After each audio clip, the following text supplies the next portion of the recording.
I can't believe summer is ending. It's almost fall. And one thing that I completely forgot about was that one of my New Year's resolutions was supposed to be making my home feel more cozy. I really wanted to rearrange our dining room and our living room. And recently I got a pair of these gorgeous, cozy chairs. They're these striped chairs that I've been seeing everywhere. They're going super viral on TikTok and Instagram. And I just had to get them. They were the perfect thing for my new living room. And I got them from Wayfair. So Wayfair has everything you need to cozify your own space this fall, from comfy recliners to warm bedding and seasonal autumn decor. My style, I would say, is a little bit coastal, a little bit traditional, a little bit boho, all rolled into one. I'm really trying to lean into more color and more cozy textiles, especially as the weather starts to cool down. The best part about these new chairs is not only are they comfortable and super cute, but they arrived fully assembled. Just had to take them out of the box, and they got to my house in 2-3 days, maybe tops. So it was super fast. It was a great shopping experience. And did I mention I got them both for under $700? I could not believe what an amazing deal it was.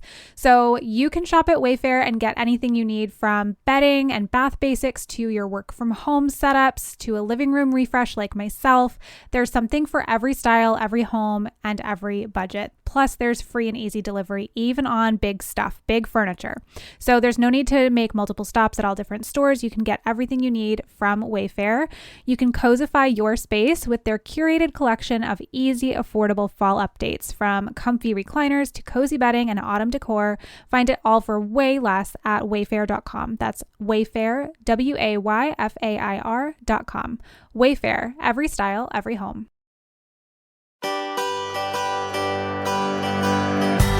Welcome to No One Told Us, the podcast that tells the truth about parenting and talks about all the stuff you wish you knew before having kids. I'm your host, Rachael Shepard-Ohta, and today I'm so excited to be speaking with New York Times bestselling authors, Vanessa and Xander Marin. She is a sex therapist with 20 years of experience, and he is a regular dude, and together they wrote Sex Talks, the 5 conversations that will transform your love life. Vanessa and Xander are shockingly open, slightly nerdy, and seriously funny, and they're the couple that you're going to be calling your new besties in no time. They share the ups and downs in their own relationship while giving you step-by-step techniques for improving yours. They're well known on Instagram, and they also host their own amazing podcast called Pillow Talks for totally doable sex tips, practical relationship advice, hilarious and honest stories of what really goes on behind closed bedroom doors, and so much more. It's the sex ed that you wish you'd had, and they also have an online platform with lots of different courses and guides relating to all things relationships, sex, and more. So guys, thanks so much for being on the pod. We've talked before on Instagram and doing other things, but this is going to be really fun because we get to talk in a more long form way, and you're pro podcasters, which is always nice to keep my job easy. So thank you so much for joining today. Yeah, we're happy to be here. It's always really fun when an IG friend can become a real friend. So we're glad to get to chat. Yes. And so since the last time we talked, I think the last time we did an Instagram Live was when you guys were launching the book, and it's turned into such a wild success. So congratulations. I'm so thrilled for you. It is so well deserved. I would love to first start with talking a little bit about the book and how you kind of got the idea for these 5 conversations and how you kind of navigated writing that and writing it together, especially. That's the part that I think is fascinating. So, yeah, the idea of talking about sex is nothing new. You know, when you are up late at night and you're secretly Googling all your sex questions in incognito mode, you'll see it at the end of every article, well, just talk to your partner about this. And we've seen that a million times ourselves and thought, what unhelpful advice? How do I say this to my partner? What do I say? When do I say it? What do I do if they respond in this way? And so we decided that we wanted to take this very generic advice that everybody's heard a million times and turn it into something really practical. And it was also inspired by our own challenges too. We start the book, the first page is talking about us going to couples therapy early in our relationship and feeling like we had that same journey that so many couples have gone through, where it started off hot and heavy. Things seemed so good. The chemistry was just undeniable. And then you get into the relationship a year or two, and all of a sudden you're not having sex very much, and you're kind of doing the same thing over and over again. And so when we struggled with that, like, we didn't have those tools ourselves either. We didn't know how to talk about it. And even me, like, being in the sex therapy field, training to become a psychotherapist, I didn't have the tools for how to talk about it with my own partner. So it was just so many different pieces came together for us and made us realize we need to write this book. We need to guide people through having conversations about sex, because how can we have an incredible sex life if we can't even talk about it? If we can't even like say these words out loud to our partner. So that's kind of the backstory behind the book. I'll let you talk about what it was like writing it together.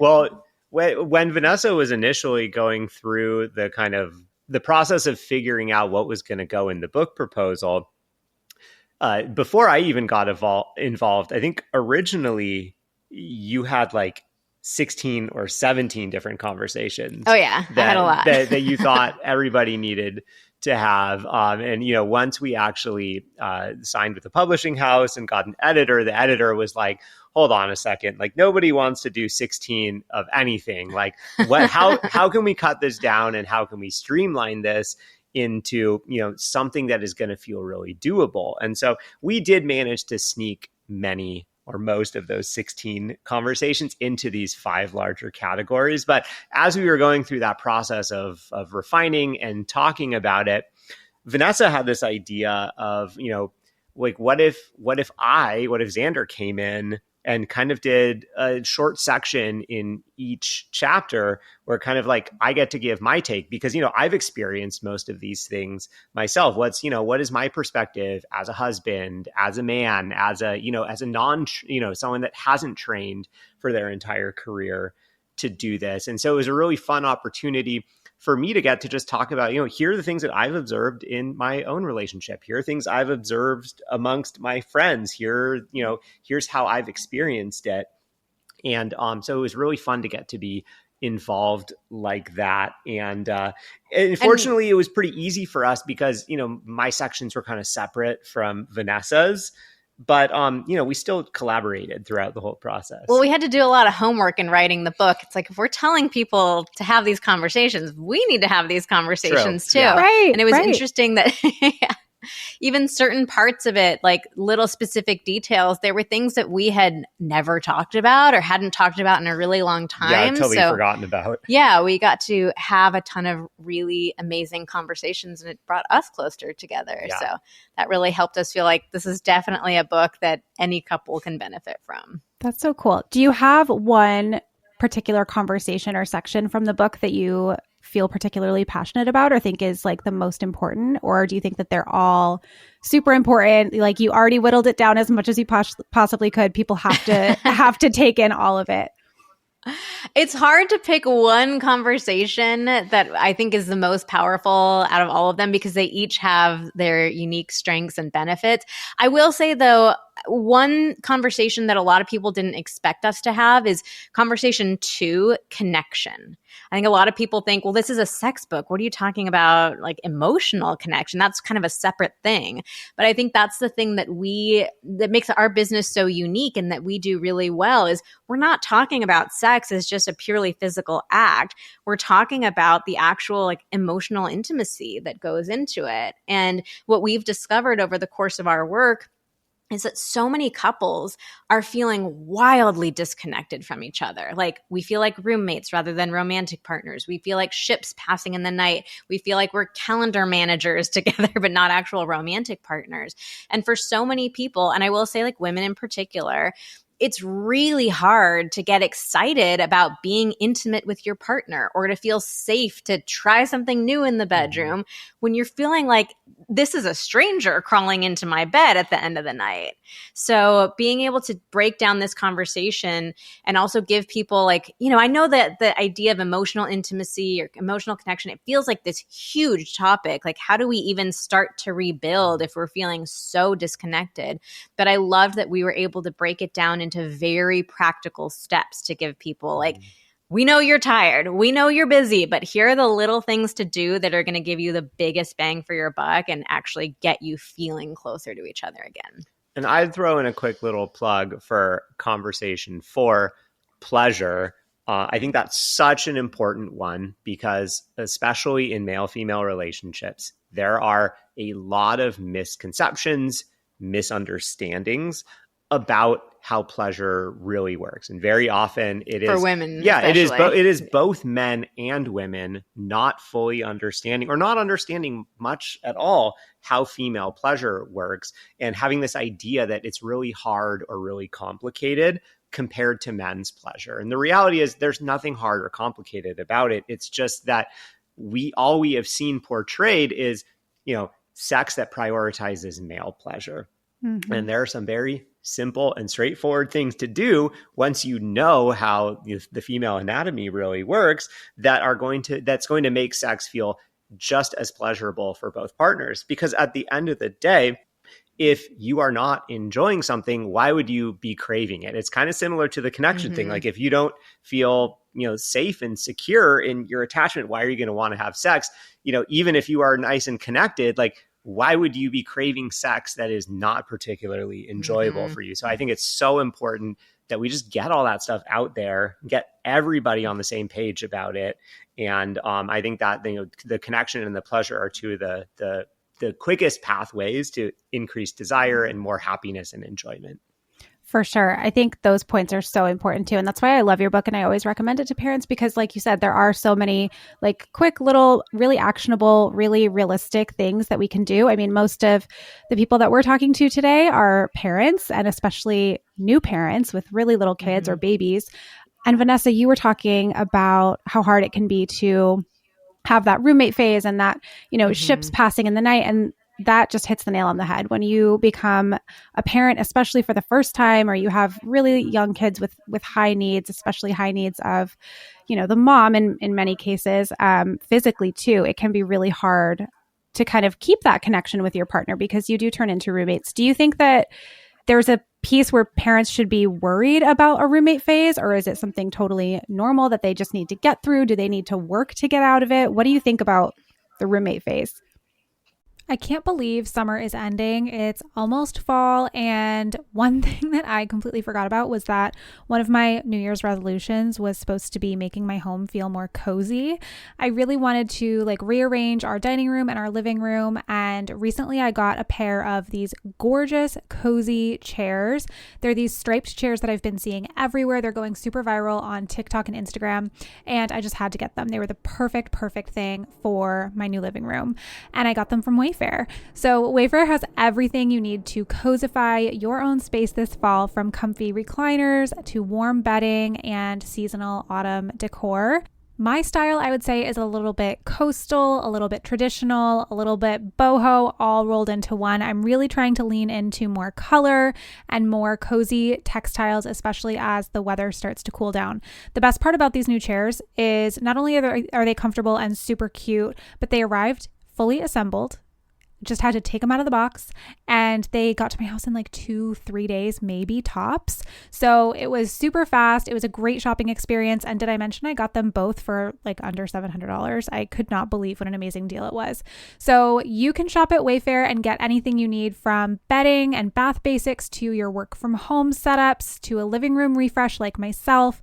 There's something for every style, every home, and every budget. Plus, there's free and easy delivery, even on big stuff, big furniture. So there's no need to make multiple stops at all different stores. You can get everything you need from Wayfair. You can cozify your space with their curated collection of easy, affordable fall updates, from comfy recliners to cozy bedding and autumn decor. Find it all for way less at wayfair.com. That's Wayfair, WAYFAIR.com. Wayfair, every style, every home. This episode is brought to you by Progressive Insurance. Fiscally responsible, financial geniuses, monetary magicians. These are things people say about drivers who switch their car insurance to Progressive and save hundreds. Visit Progressive.com to see if you could save. Progressive Casualty Insurance Company and Affiliates. Potential savings will vary. Not available in all states or situations. I think to some extent it is unavoidable. I think one of the problems that comes up for parents is they're not really given any preparation for how your sex life is going to change once you have a kid. Like the best you get is the 6-week checkup where maybe your doctor says like, okay, you probably won't die if you have sex now. Yeah, don't even get me started. But that doesn't say anything about, like, are you feeling close to each other? Are you exhausted? Are you sleeping? How's your relationship with your body? Like there's so many dynamics that feed into it. So I always like to start with normalizing things because it's so easy for us, and especially us women, to go to a place of feeling like we're broken or something is wrong with us. So if you're a parent, a new parent, and you're feeling like it has just become a Herculean task to maintain intimacy with your partner, you are not alone. You are not broken. That is just this season of life. So let's normalize it. Let's not make people feel so guilty and horrible about it. And at the same time, let's also not look at it in a black and white way. I think sometimes people think, well, that's just a season. There's nothing we can do. We just have to get through it. And my approach is, can we take some tiny steps where maybe it's not, it's not going to be hot and heavy. You're having all this wild and crazy sex, but like, let's not say we're doing nothing. So I'll give you one very practical example. I think one of the best things that new parents can do when they're going through a season that feels like it's just about survival is to, at the very least, acknowledge what's going on. And you can say even something this simple. Hey, I know we're going through a really tough season right now, and it's been so much harder for us to be intimate. I just want you to know this is not what I want our relationship to feel like, and I'm really excited for us to get to the other end of this and be able to devote more time and energy to ourselves and each other again. Because what that does is, if you don't say anything, which is the case for most people, like you get into that season of survival, you're feeling like roommates, and shame and embarrassment come up, and you don't want to acknowledge it. It's like, I feel so embarrassed. I don't even want to acknowledge that this is happening. But if you don't say anything, that leaves your partner wondering what you really feel. So they might start thinking like, gosh, yeah, it has been a while. Has my partner noticed that it's been a while? Do they care? Are they still attracted to me? Do they still love me? Are they waiting for me to initiate? It turns into this horrible guessing game in your partner's mind. So even just saying something that simple can go a long way towards helping your partner recognize what it is that you want out of intimacy between the two of you. Yeah, that's a really helpful kind of first step, I think, is acknowledging it, even having a laugh about it, and just kind of lightening the mood a little bit, because I think when you tiptoe around it, it can make it so much more awkward. And then what can you do if you are not on the same page? Like if one partner feels really ready to get back into your intimate life and the other partner is maybe not. And in my scenario that I'm thinking about, it's the woman in a hetero relationship or the mom who's just touched out, completely disinterested in sex, could not want it any less. And the male partner who maybe is really ready for that part of their relationship to come back. How do they meet in the middle? And this is another area where I think the lack of preparation really comes back to bite us in the end. Like a lot of men just don't realize how all-consuming pregnancy and childbirth and becoming a new parent can be for women. And for a lot of men, even ones who are very sensitive and, want to be good teammates, there's still this disconnection of well, okay, but it's been a couple months. Why are things not going back to normal? So I think one rough time frame that can be very helpful for new dads to keep in mind is that most women say it takes them about 2 years to start feeling more like themselves again. So even just that, let's shift it from this 6-week timeline to maybe it might be 2 years until your partner's really feeling connected to herself again. That can shift things. And I'll also say, as women, it's important for us to honor, our body and our needs and what we are and are not open to. And at the same time, I think it's also really important not to mock your partner's desire or downplay it or ignore it. So a lot of times, we'll hear couples will tell us things like a man will say, oh, I tried to initiate with my wife and she just laughed at me and said, like, how could you possibly want to be intimate with me right now? Like, I've got throw up on me and there's poop everywhere. And like, how could you want sex in a time like this? Yeah. And that just leaves men feeling so ashamed and embarrassed on top of feeling rejected. So we need to be really careful about recognizing, like, it's okay for your partner to miss you, to love you, to want to connect with you. I think there's also an element of it that, you know, there's more to it than just like feeling ready.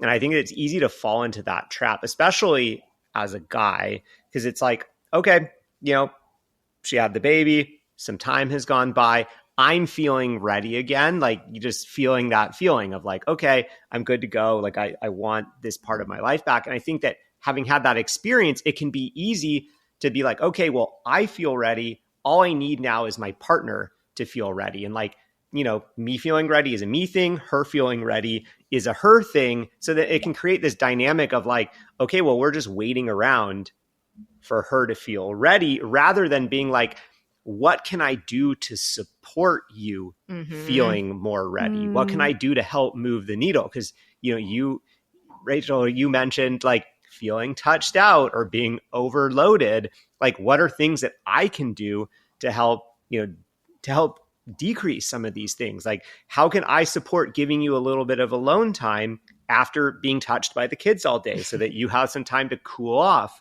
from that? How can I support you in taking on some of that mental load so you don't feel so overwhelmed? I think that the people that really get into trouble are the ones that are just like, okay, well, I'm waiting for you. And then it makes it feel like, oh, well, this is a you problem. You got to solve this problem. And it's not, it's a joint problem that we can address together. Yeah. And I'll say like one more super practical thing too is one of our mottos is everything counts as sex. So in male-female couples, we tend to get way too focused on intercourse. We like really prioritize that. And we hear this a lot from parents. They feel like, well, we have to like start having intercourse again. And a lot of women will tell us intercourse feels terrifying. I don't know. Am I going to be in pain? Is my body, you know, going to feel like things just feel different? Am I going to like what I used to like? Am I going to feel self-conscious in certain sex positions? So that's where I think this attitude of everything counts as sex can be so freeing. So we don't have to say it, you know, it's just intercourse is the gold standard. It could be making out like little teenagers again for a few minutes. That counts as sex. Watching your partner while they masturbate, that can count as sex. Oral sex, using your hands, using toys on each other, like it can all count. So when you have more options on the table, the pressure feels lower and your openness to being intimate again is going to feel a lot higher. I love that. We're going to take a quick break and we'll be right back.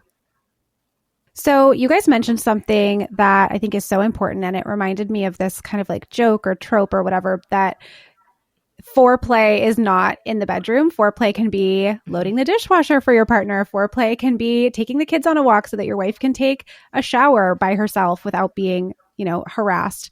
What are some other things that partners can do for each other to maybe act as foreplay? Like you said, everything counts as sex. So what are some things that we can do to kind of get us in the mood, get us thinking about maybe having sex before, you know, we even get to that point?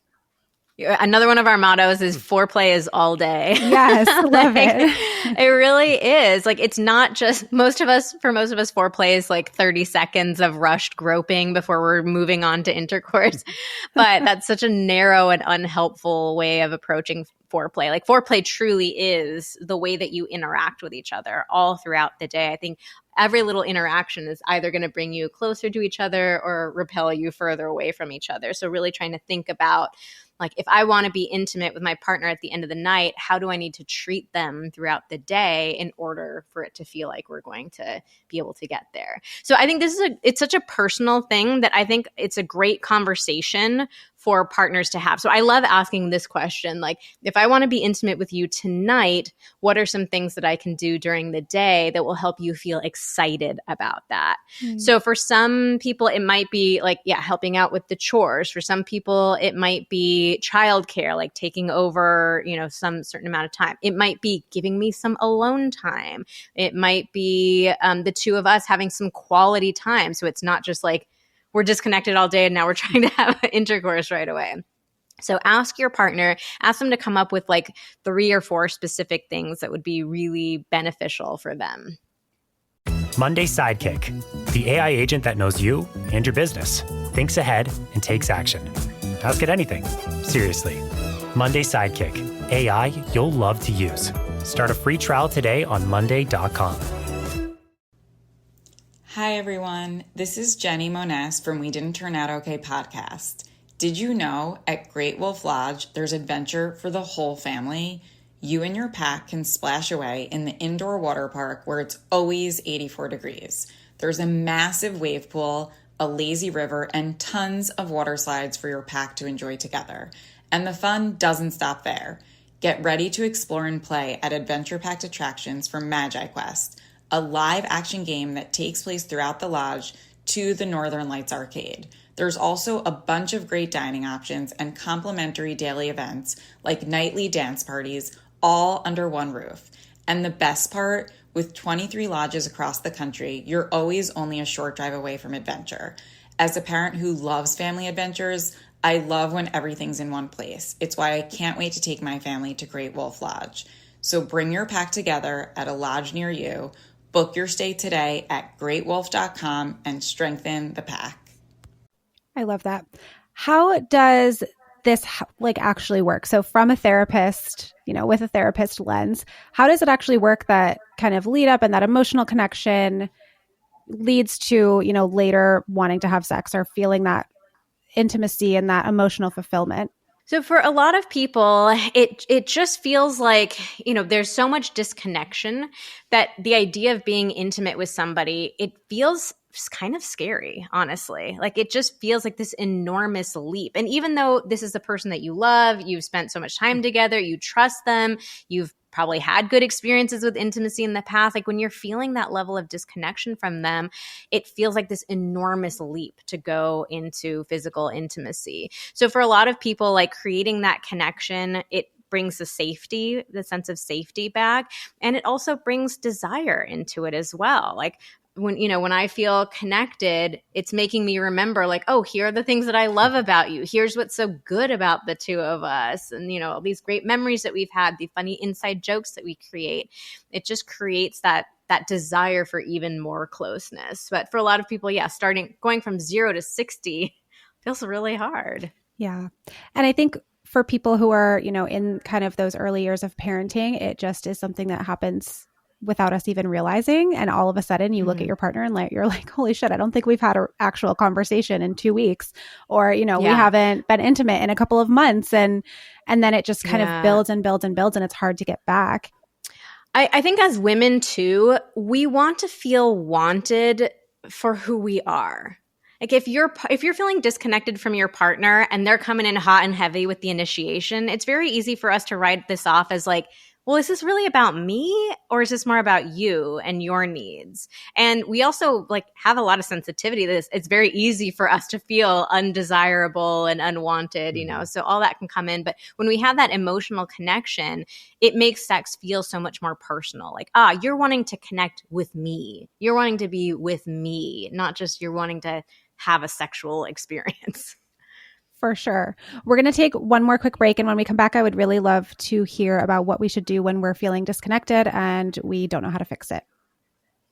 Okay, so we're back with Vanessa and Xander. And one thing that I would love to hear your opinion on is therapy, because for so many couples, they probably should have been in therapy a long time ago. And then, things come up and life gets busy, and then you add kids to the scenario, and it just feels like you can never find the time or make the time to go to therapy. But you guys have shared recently that you've started back in couples therapy, which I think is so amazing that you're setting that example for people. So can you talk a little bit about how to know when it's time to go to therapy, and then, what the benefits could potentially be? Because I think it feels really scary to people. Yeah, it absolutely does. So if you're interested in more of our story, we have a Pillow Talks podcast episode that we released recently called We're in Therapy. And I actually share, I'm a therapist. I believe very deeply in therapy. And yet I was resistant to the idea of us going back to therapy at this particular time. So it's just like a really intimate backstory into what came up for us. But I think especially if you're somebody who has felt resistant yourself, or you have a partner who's been resistant, definitely listen to it, because I think it can be really helpful. So when do we know when it's time to go to therapy? I'll say, first of all, I think therapy should be required for all parents. Like it just, 100%. It's such a monumental change in your life. And the idea that you should be able to make this enormous change without any sort of resources or support or a container to talk about your feelings is wild. Yeah, So- at the very least, it can't hurt. And you would just have someone to be able to vent to Right. about, things that, you don't probably want to vent to your partner about. Like, life is changing, and it's probably changing in ways that you weren't anticipating or you weren't prepared for. And of course, you're going to have some feelings about that. Yeah. And then the other thing is, if you're thinking, I wonder if we should go to therapy, you should go to therapy. On the other side of it, as a therapist, I had a lot of clients who would come to me and saying, we've already thrown out the divorce word. Somebody's already seen an attorney. There's already papers drawn up, but we're doing this last ditch effort with therapy. And I'll be honest, like those cases were very rarely successful, because it was just, somebody was already 1 foot in, 1 foot out, or honestly 2 feet out. So it's really difficult, even for the most talented of therapists, to save a relationship if you're not, fully committed to it or invested in it. So on the other hand, like we share in that episode, we're in a really good place in our relationship. Like, we're the happiest we've ever been. We're the most connected we've ever felt. And so going to therapy now, despite my initial hesitations, but going to therapy now has been so freaking fun. Like, we actually look forward to it. We're excited about it. We come out of sessions feeling closer. Yeah. So it's, when you can go to therapy when things are in a good place, it's so enjoyable. It just feels like the coolest quality time that you could possibly spend together. And you're learning, new tools, new things about each other, new ways of talking to each other and communicating, all the things. So it's really, really beneficial. Yeah. And I'll throw in like one more sign that maybe it's a good idea to go to couples therapy. This is a great sign that is typically going to come up before things get really contentious, but if you don't do something about it, it's likely that a little bit of contention maybe turns into resentment. And so that is like, if you are finding yourself going in circles on certain conversations and continuing to come back to them, and it feeling like either like we can't resolve it in the moment, so we keep coming back to it, or it feeling like we're maybe coming to a bit of a resolution, and then like there's a misunderstanding, you come back to it again, and it's like, wait, no, I guess we didn't resolve it. I think that can be a really good sign that it might be good to get an objective third party in there to talk this through, because there's probably something else going on underneath all of that is causing that misunderstanding. And I think that was kind of the underlying thing going on for us, that, kind of the presenting issue that we went in to see this therapist about was just something that we have been, talking about for the last year or so. And it's just kind of like going in circles a bit, not like in a negative way, but just sort of like, we would talk about something and be like, God, I guess we don't really have like an answer, a solution, a resolution. And we keep revisiting it and keep kind of feeling like, oh yeah, it doesn't feel like either of us are ready to just be like, okay, here's what we're going to do. And so I was like, okay, why don't we talk to somebody else about this? Yeah, that makes a lot of sense. I think a lot of us probably have those fights or conversations in our relationship that just keep coming up over and over and over again, and we just don't know how to communicate our way through them. I know that, a lot of, I'll just go out on a limb and say a lot of male partners might be resistant to therapy. So do you feel like therapy might be a good way for partners to kind of reconnect so that they can then go on to have that intimacy that maybe they're craving? And how do you even go about finding a therapist that is going to work for both of you? Yeah, so we definitely give plenty of tips about feeling resistant to it in that episode. So I think that's a helpful thing for people to listen to. But I think one other thing that can be very helpful is before you start bringing up the idea of therapy, try to see if you can do some small things for your partner to build up a little bit of goodwill between the two of you. So going back to this idea of connection, what do we do when we're feeling really disconnected? I wanted to give you a couple of very practical things that people can do. We love the 30-second hug and the 6-second kiss. Research has shown that those two forms of touch actually make a really big difference. It's what gets oxytocin flowing, getting us feeling, closer to each other, more trusting, more connected to each other. And I love both of those because you can do them both and it's still under a minute. So even the busiest couple, a lot of bang for your buck there. 30-second hug and a 6-second kiss, right?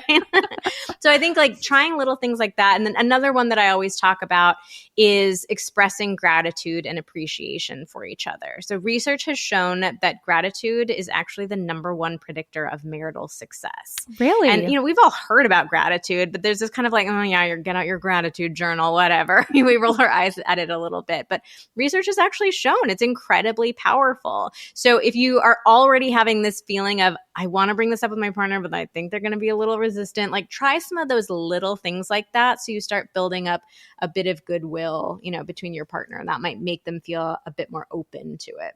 Yeah. And then I think one other thing, especially if you're kind of pivoting into that conversation of, hey, maybe we should talk to a therapist about this. I think one, like you said, a lot of men don't feel comfortable with therapy.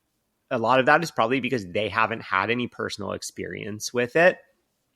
And probably most men feel like they are less prepared than their female counterpart to have emotional conversations. And so I think there can be this fear that, oh, well, going to therapy is just a proxy for somebody else is going to tell me why I'm wrong and why I need to do what she wants.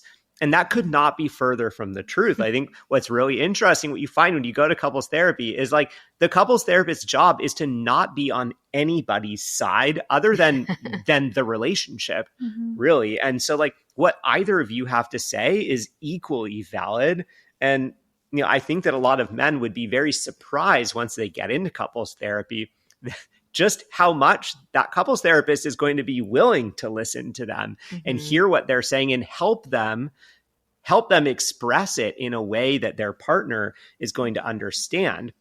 So I wanted to say that, but the other piece that I also wanted to encourage couples to do is if you are wanting to go to couples therapy and your partner is resistant for some of the reasons I just explained, another thing that you can do that is super helpful is acknowledge your part in whatever it is that you want to go to therapy for, where it's hey, we are struggling with this conversation and I can totally see some of the ways where I'm not, where I am part of the problem, or, I can be quick to judgment, or I can be, I can get my I've gotten a little snippy with you sometimes. I've gotten a little snippy with you sometimes, so that your partner sees that it's not I think I'm right and I think you're wrong, and we need a therapist to tell you that you're wrong.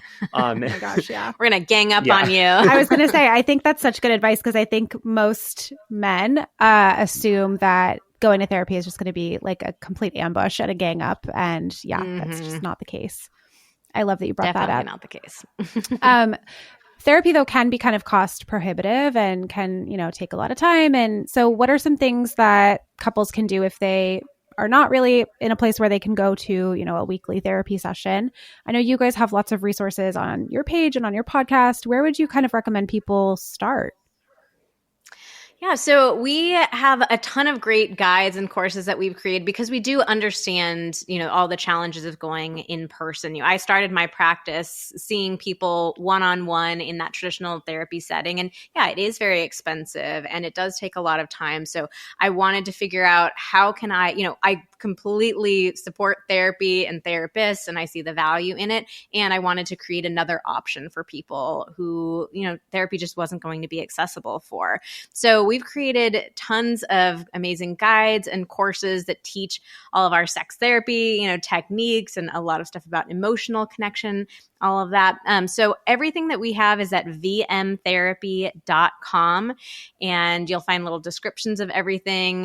There's a little drop down where you can pick like what is it that you're most interested in, and we'll give you our course recommendations. Perfect. And your podcast is called Pillow Talks, and the episode that you mentioned about therapy, I will definitely link in the show notes as well.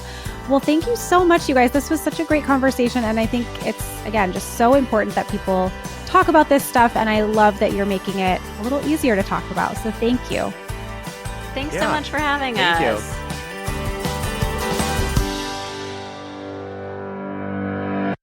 DSW, Designer Shoe Warehouse, is the one-stop shop for all your footwear needs. With sneakers, boots, and everything in between for every style, mood, and occasion, you'll definitely find shoes that get you at prices that get your budget. DSW has what you need, but more importantly, they have what you didn't even know you wanted. You never know what you'll find at DSW. Find the shoes that get you at prices that get your budget at DSW stores or DSW.com.